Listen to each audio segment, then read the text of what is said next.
what Einstein called the spooky effect. Everybody know what the spooky effect is? Well, Einstein observed that a particle could be in two places at once, like that. The same thing.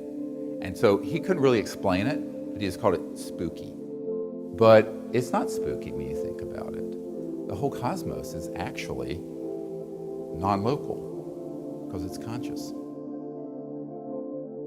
A few years ago, there was a journal, a physics journal that published, and it was actually on the front page of Newsweek. It was back in the late 80s, early 90s, where they did a study. And what they were doing is that they were studying photons and shooting them down an area, and there would be an aperture or a window that it would go through.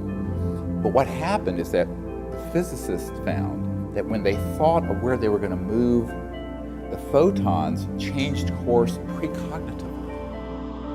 In other words, the photons reacted with the thought and consciousness and intent of the physicists.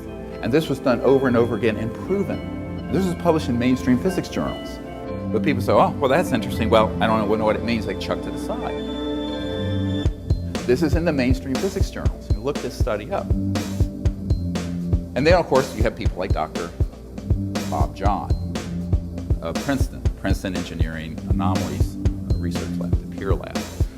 And back in the 90s, he and I spoke about this. He says, you know what you're doing out under the stars is sort of in a clinical, experiential way what I'm proving in the lab. And that is that everything is conscious, and everything can react to thought and consciousness.